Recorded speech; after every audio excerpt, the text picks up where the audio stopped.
Hello and welcome to The Social Connection. It's your program about social media news, the trends you talked about, the videos you shared, and what new changes social media companies offered its users.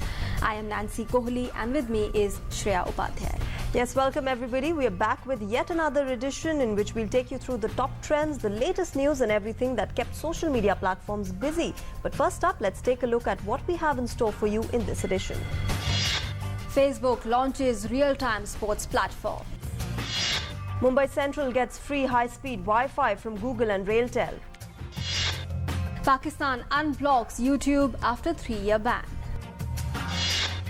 Well, let's begin with our top story now. Social networking giant Facebook has launched a sports stadium. That's right, a dedicated place to experience sports in real time with your friends and the world. Now, in Facebook Sports Stadium, users can see posts from their friends and their comments on plays with easy access to their Facebook pages. Take a look. Facebook announces its new sports stadium this week. The Facebook Sports Stadium is a sort of hub that aggregates all the Facebook-based conversations that people are having about live sporting events in one place, allowing users to follow matches, give live stats and see what other users are saying about it, amongst myriad of other information. Facebook newsroom says with 650 million sports fans, Facebook is the world's largest stadium. People already turn to Facebook to celebrate, commiserate and talk trash with their friends and other fans. With Sports Stadium, every aspect of the sport is in one place in chronological order. Users can see posts from their friends and their comments on plays, as well as enjoy commentary from teams, leagues and journalists with easy access to their Facebook pages. User can follow the action as the game unfolds with a live play-by-play and even like, comment on and share individual plays. Users can also get up to speed quickly with live scores and the most discussed plays. The Facebook Sports Hub is available via iOS, but it isn't a standalone app. According to Facebook, it's a feature that lives inside the core Facebook app and it will be available on other platforms in the coming weeks. Well, next up, Google India and Indian Railways arm Railtel on Friday announced the availability of free high-speed public Wi-Fi service at the Mumbai Central Station. Google plans to extend the service quickly to cover 100 of the busiest stations by the end of this year. The project will also eventually cover 400 railway stations across the country. More details in this report. The first Indian train station equipped with free Wi-Fi from Google is now online. As part of a new partnership with India's government, Google official on Friday unveiled the service at Mumbai Central, one of the main stations in the country's commercial capital. Railway Wi-Fi will be available to any user who has a working mobile connection on a smartphone. Users will be able to easily stream a high-definition video while they are waiting, research their destination or save some videos for offline viewing, download a book or a new game for the journey. To recall, the public Wi-Fi project for Indian Railways was announced back in September last year when Prime Minister Narendra Modi visited the Google headquarters in Mountain View, California. Google CEO Sundar Pichai had first announced that the company would set up Wi-Fi in India's various railway stations after Prime Minister Narendra Modi's visit to California campus last September. It plans to get 100 of the country's busiest train stations online in 2016 and 400 in its second phase. After Mumbai, Google will start Wi-Fi in the cities of Allahabad, Jaipur, Patna and Ranchi. During a visit to New Delhi last month, Google's India-born Chief Executive Sundar Pichai said parent company Alphabet is also moving forward with Project Loon, an ambitious effort to use high-altitude balloons to beam web access to remote areas of the country. Google has described the initiative as the largest public Wi-Fi project in the world and estimates it will be reaching 10 million people in India just by getting 100 train stations online in the first phase. India has the world's second largest number of internet users after China, but only a third of the country's population has internet access. Well, this week Pakistanis hailed the return of YouTube after the government said that it had removed a 3-year ban on the Google-owned video sharing website. Now, YouTube has agreed to launch a local version that allows the government to demand the removal of material that it considers offensive. However, Google said that it would not automatically remove material without conducting a review and that the vetting process was the same as in other jurisdictions with local YouTube versions. Take a look. Internet users in Pakistan welcomed the return of YouTube after the government removed a 3-year ban on the Google-owned video sharing website. YouTube has agreed to launch a local version that allows the government to demand the removal of material that it considers offensive. Pakistan banned access to YouTube in September 2012 after an alleged anti-Islam film, Innocence of Muslims, was uploaded to the site, sparking violent protests across major cities in the country. In a statement, the Ministry of Information Technology and Telecom said that under the new version of YouTube, the Pakistan Telecommunication Authority or the PTA can ask for offending material to be blocked. The ministry said that on the recommendation of PTA, the government of Pakistan has allowed access to the recently launched country version of YouTube for internet users in Pakistan. The government could ask Google to block access to offending material for users within Pakistan, and the ministry said that Google and YouTube would accordingly restrict access for Pakistani users. Users of YouTube in Pakistan said that they were happy with the government's decision to lift the ban. I hail the government decision to uplift the ban over the YouTube. Now we are foreseeing that the social media marketing business will grow now more than previously. Previously we were losing those YouTube customers. We were using potential proxies and not many people are, tech savvy to use those proxy servers though. But now since the ban has been uplifted, we can see a lot of potential in the social media marketing business now. Another user who works as a travel agent was glad to be able to use YouTube again because it is a beneficial tool to gain information and knowledge from. YouTube से जो पाबंदी हटी है अच्छी बात है और YouTube से हमें काफ़ी इन्फॉर्मेशन नॉलेज वगैरह हासिल होती है। आप जैसे फ़र्ज़ करें अगर आप इलेक्ट्रॉनिक्स से कंसर्न आप कोई काम करते हैं या आप समझ लें कि इलेक्ट्रॉनिक इंडस्ट्री से आपका ताल्लुक़ है तो आप YouTube की मूवीज़ से आप जो है उससे स्टडी कर सकते हैं, बहुत सी नॉलेज गेन कर सकते हैं, ठीक है। और बाज़ तो लोग तो बाकायदा मूवीज़ के थ्रू YouTube पे जो मूवीज़ चलती हैं उससे हर चीज़ को समझने की कोशिश करते हैं, तो ये बेनिफिट है। Abdul Rahman, an information technology professional in Lahore, said that he was happy but the government should have done this earlier. बड़ी खुशी है कि पाकिस्तान में YouTube 3 साल के बाद खुली है। ख़ास तौर पे ये हमारा तबका जो IT से एक्सपर्ट हैं उनको बड़ा फ़ायदा होगा इस चीज़ का, क्योंकि हम लोगों में बहुत सारी यहाँ से टूल्स थे जो हमने देखने होते थे, बड़ा काम ख़राब था जिसकी वजह से माहिरीन को भी मुश्किलात थी और स्टूडेंट को भी ख़ास तौर पे मुश्किलात थी। However, Google said that it would not automatically remove material without conducting a review and that the vetting process was the same as in other jurisdictions with local YouTube versions. Government requests to remove content would be publicly reported.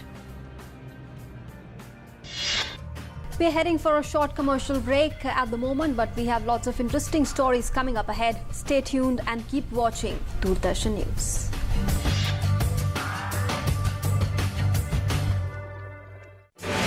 Now the national news channel of India, live on your mobile phone. Get the news on the go. Watch top videos, get the latest news and continuous news on your mobile phone. Download DD News app now. Visit the Android Play Store, search for DD News, download the app to your phone. Get the power of information at your fingertips. DD News. Only news, complete news.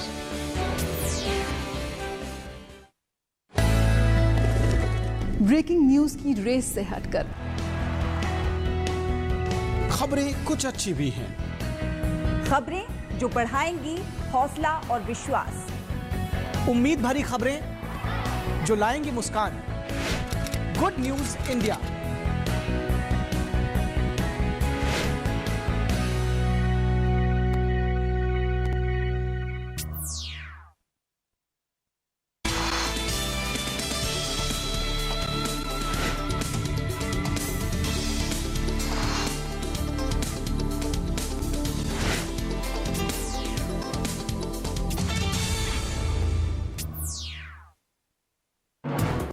हर दिन बदलती खबरें, हर पल बनती नई सुर्खियां। खबरों की रफ्तार के साथ हर दोपहर दुनिया की ताजा तस्वीर। दोपहर समाचार रोजाना 2 बजे सिर्फ डीडी न्यूज पर।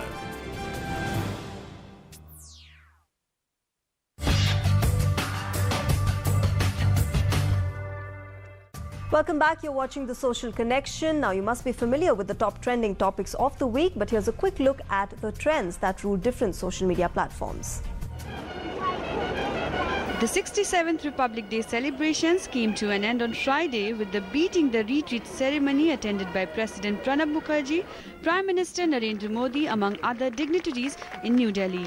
The ceremony at Vijay Chowk Square marks the culmination of the 4-day-long celebration of Republic Day beginning from January 26th.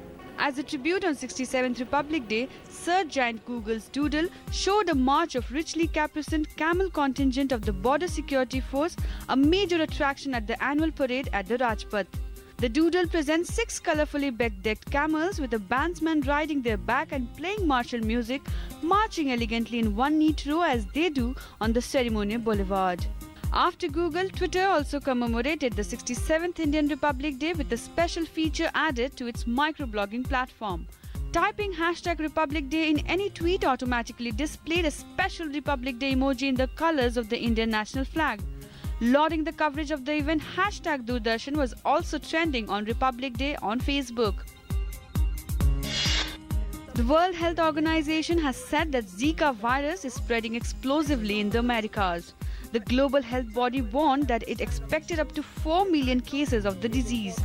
WHO Chief Margaret Chan called for an emergency meeting on the 1st of February on the outbreak of the virus.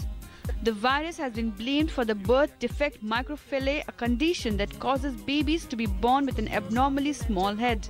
The concern is strong enough that the US Centers for Disease Control and Prevention this month warned pregnant women to reconsider visits to areas where Zika is present. Officials in El Salvador, Colombia and Brazil have suggested women stop getting pregnant until the crisis has passed. But the World Health Organization and others have stressed that any link between Zika and the defect remains circumstantial and is not yet proven scientifically. Facebook is prohibiting global users from selling firearms privately to each other through its online social network and its Instagram photo sharing service. The social media company announced that they are banning users from coordinating person-to-person sales of firearms on Facebook and Instagram. Facebook had come under fire for its use to circumvent background checks on gun purchases.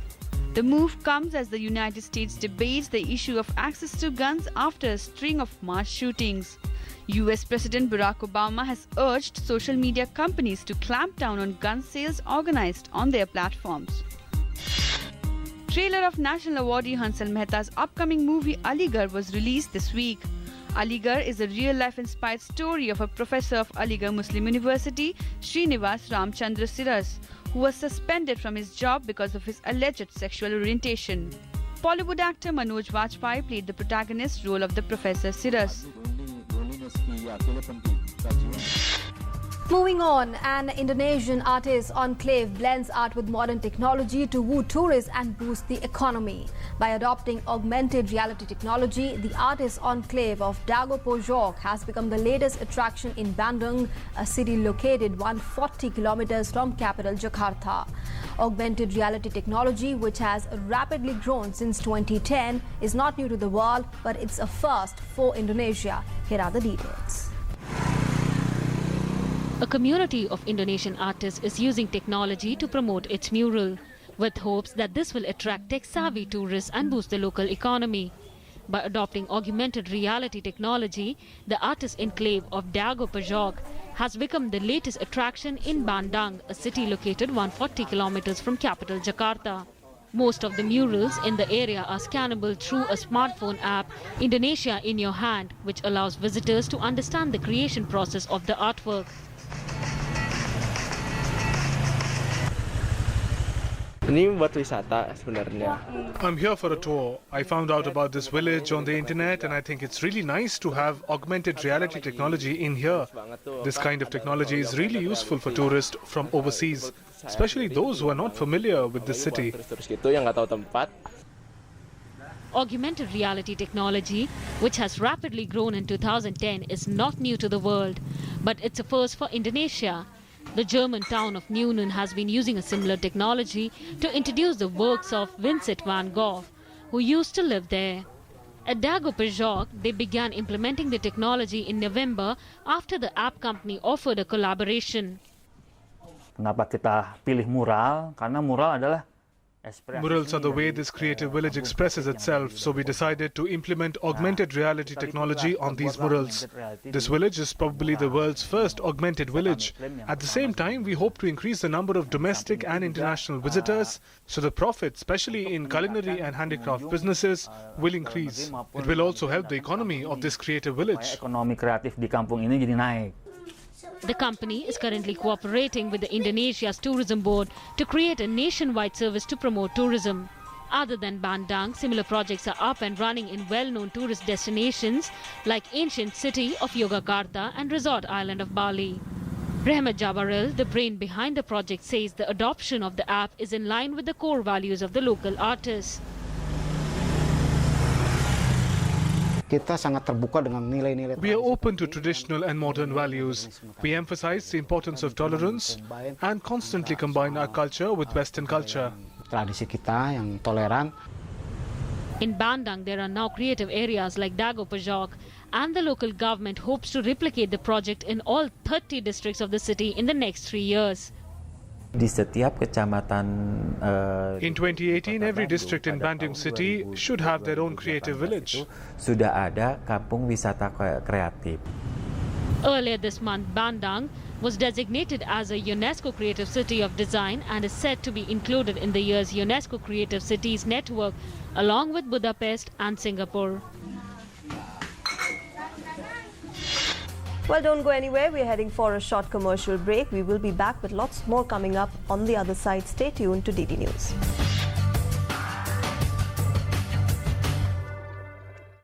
सुर्खियों की भीड़ में अहम खबरें, असल मुद्दे जो डालते हैं आपकी जिंदगी पर असर, दिन भर की हर बड़ी खबर का बेबाक विश्लेषण, सच, सटीक, संपूर्ण। न्यूज नाइट, सोमवार से शुक्रवार रात 8 से 10 बजे सिर्फ डीडी न्यूज पर।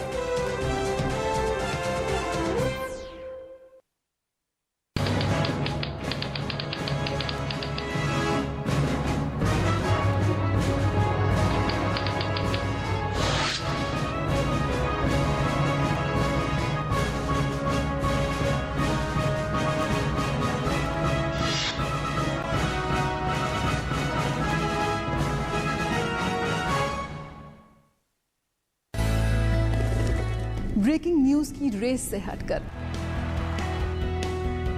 खबरें कुछ अच्छी भी हैं, खबरें जो बढ़ाएंगी हौसला और विश्वास, उम्मीद भरी खबरें जो लाएंगी मुस्कान। Good news India.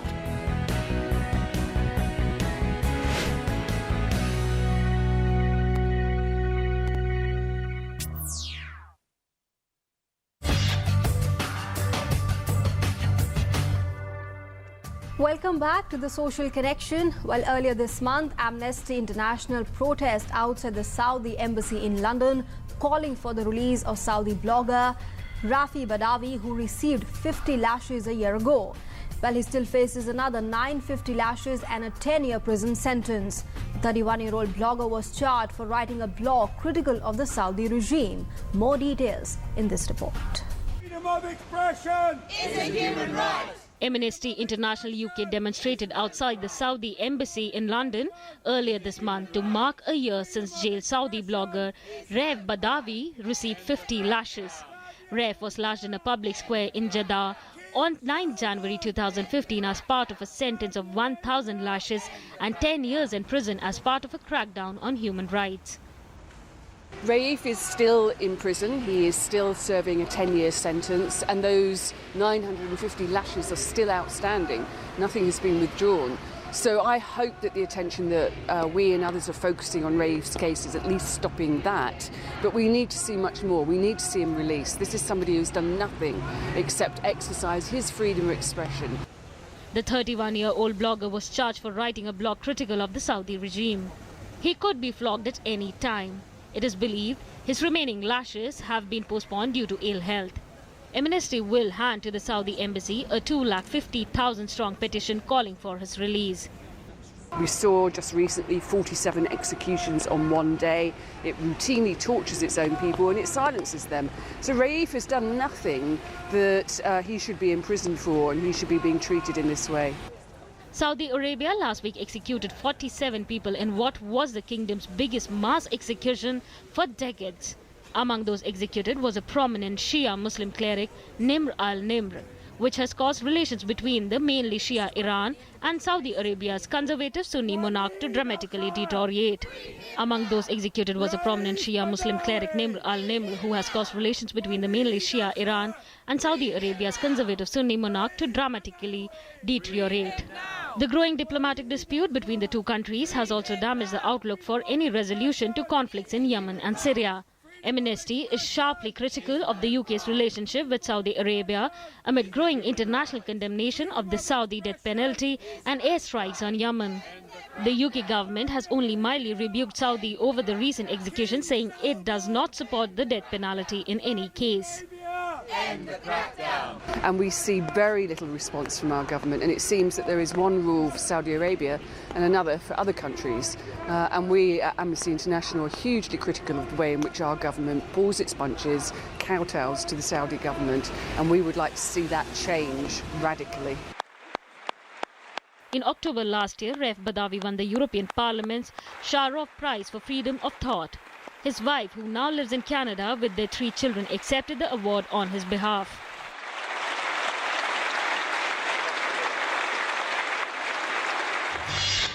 And now it's time to see all the feedback that you sent in on Twitter, Facebook and YouTube.